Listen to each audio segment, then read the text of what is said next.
Welcome to the Old Time Radio Superman Show. This is your host, Adam Graham. Listening on the phone, we've got Andrea. We also have a streaming caller. You can certainly join us and provide your comments, 724-444-7444. Call ID 11773. All right, so we're going to wrap up the Emerald of the Incas series. Last time we left our heroes, Superman was flying out to help the Professor Beecham and his daughter because the Incans had gone ahead and set up an explosion. And at the same time, he left the Incans in their gyrocopter in the river. Professor Beecham realizes he's got a key amulet that basically, if the Incan priests don't have it, could be very embarrassing and is a horrible thing, and they're hoping they can use that to bargain to borrow the Emerald of the Incas back. This has been a very interesting series, and we're going to see it wrap up today. But before we do, I want to encourage you to please check out Laser and Sword magazine. This show is brought to you, of course, by Laser and Sword, and we bring this to you because we love episodic fiction, and that's what we bring back. Episodic fiction here that you can purchase and read at an inexpensive price. Our first issue is free, and our next issue will be extremely inexpensive at the low price of $1.25. But download the first issue today. You can read our stories and see if you'll be interested in following them as we go on, because we've got some great heroes. Some fun action and, some great plots. So please check out Laser and Sword magazine, lasersword.adamsweb.us. All right, well, with that, we will go ahead and turn this over to Superman, the Emerald of the Incas, Part 6. Presenting the transcription feature, Superman. Up in the sky, look! It's a bird! It's a plane! It's Superman! And now, Superman. Superman had left the blazing inferno of Stonehouse and gone winging his way back over the Sound toward the wrecked autogyro of the Indian priests, who had recovered the Emerald of the Incas from Dr. George Haven Beecham, world-famous scientist and explorer, and set fire to his temporary home. Remaining on the grounds of Stonehouse to watch the blaze and summon help, Dr. Beecham and his daughter Elsie had both made startling and important discoveries. As our story continues today, we find them in a small car, racing toward a distant airport, hoping against hope to get there in time. Listen. Watch out. Here's a curve. Elsie, you almost hit that car. Oh, Dad, it's all right. Look here. That thing you picked up on the lawn. You hardly told me about it at all. Providential, simply providential. If we can only find those native priests. Well, what'll you do? I'll show them what I found, the sacred amulet of the head priest, almost as sacred as the emerald itself, Elsie. Not quite, but almost. And you really think you can bargain with it? Only if I can get there. Only if we can make the airport before they can take off in their plane. Dad, what will you do? I'll return the amulet and borrow the emerald. That's all I want of it. I don't mean to keep it. I never intended that. Dad, this emerald, is it really as important as all that? Yes, Elsie, I've told you once, and I'll tell you again. If I can recover the Emerald of the Incas and decipher the writing carved on its base, I may have found the secret of life itself.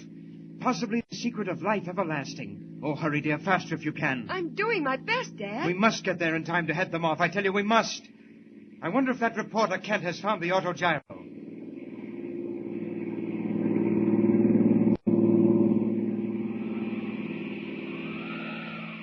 Meanwhile, high over the water of the Sound, Superman wings and wheels, his marvelous telescopic eyesight piercing the blackness below for some sign of the wrecked autogyro.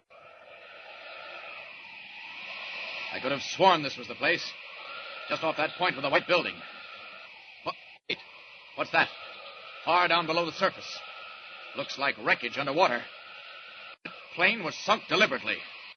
Well, the next thing to do is pay a call at the nearest station of the Coast Guard. Up! Up!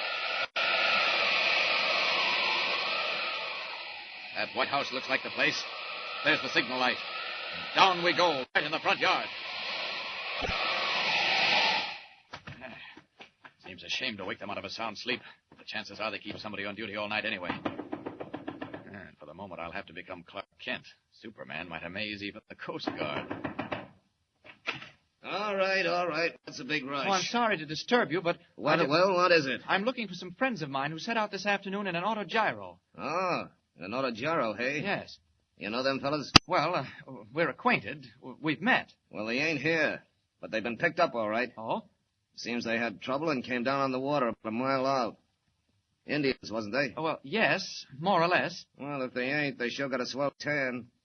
Anyhow, we brought them in and they beat it. Well, can you tell me where they've gone? Central Airport, they said. We couldn't understand half their lingo. They don't speak English so hot. Central Airport? You mean they've chartered another plane? I mean, they're leaving for parts unknown. They told me the time. It's just about 5 minutes from now. 5 minutes? So unless you're figuring on getting to that airport by radio or flying there yourself, you're out of luck. It's 30 miles. Oh, thanks. Sorry to have bothered you. Okay. It's too bad you missed your friends, but maybe they won't take off. The barometer's falling. Looks like dirty weather coming up. Good night. Good night. So, you think I've missed them, sailor, eh? Well, live and learn. 5 minutes before they take off, huh? And the airport is 30 miles away. Well, you never know what you can do until you try. Here goes. Up. Up.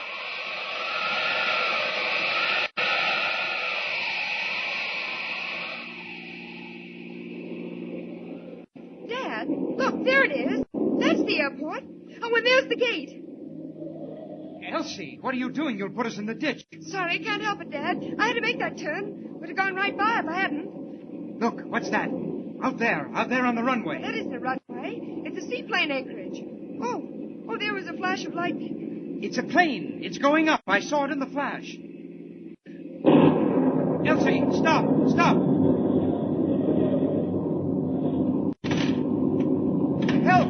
Help, stop that plane. Stop it. Dad, come back. It's too late. They're moving. Oh, there's the rain. Dad, the storm. That must be the plane. Nobody else would be taking off in weather like this. Why doesn't somebody come? Stop them. Catch them. Somebody stop them.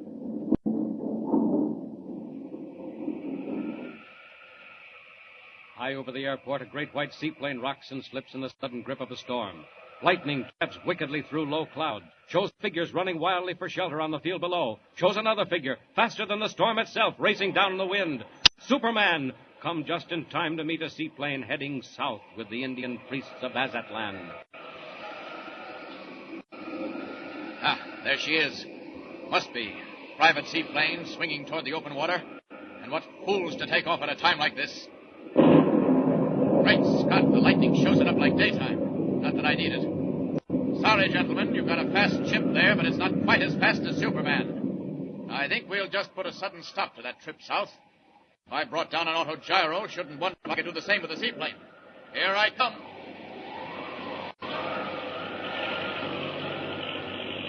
Now then, if I dive into the cabin... What the... Great heavens, lightning. Bolt of lightning struck the plane and smashed to pieces, on fire. The men are falling into the water. If I don't catch them, they'll be drowned. Gotta get there fast. Down into the sea. Faster.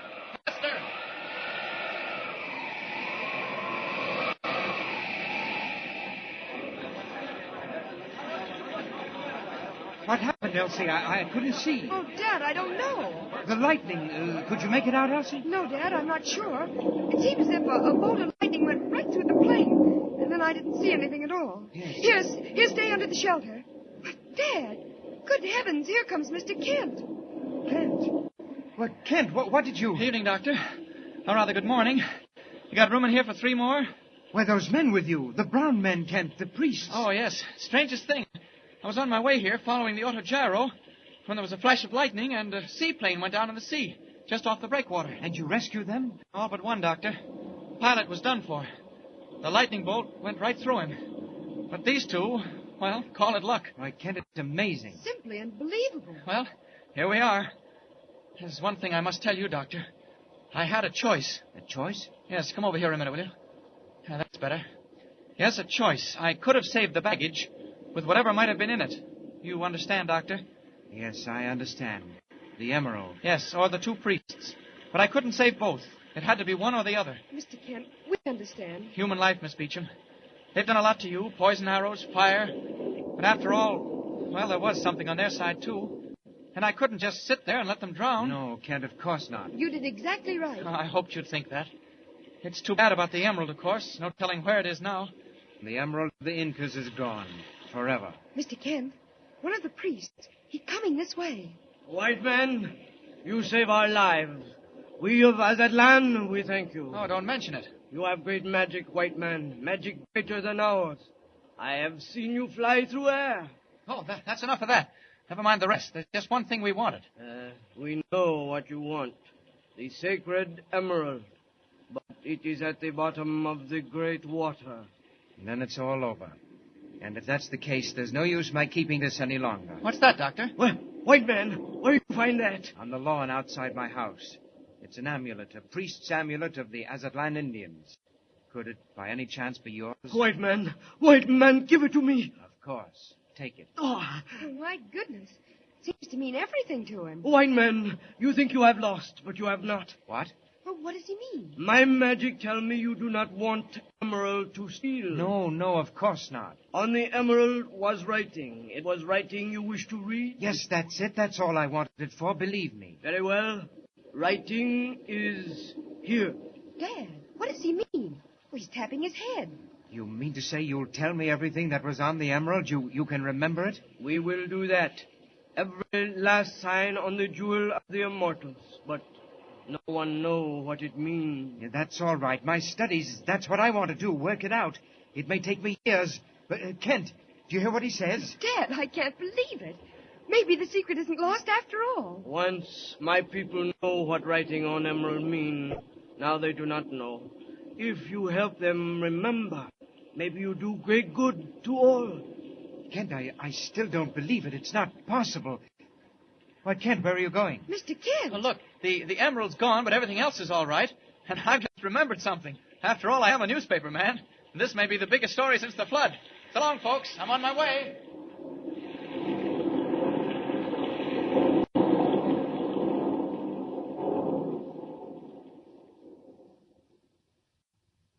And so, even though the sacred emerald of the Incas is lost to humanity forever, the secret engraved on it may yet be revealed. Undoubtedly, we will learn what progress Dr. Beecham makes at some later date. In the meantime, Clark Kent is returning to his newspaper, the Daily Planet, where, unknown to him, another exciting adventure awaits. Don't fail to tune in next time and follow the thrilling story of Superman.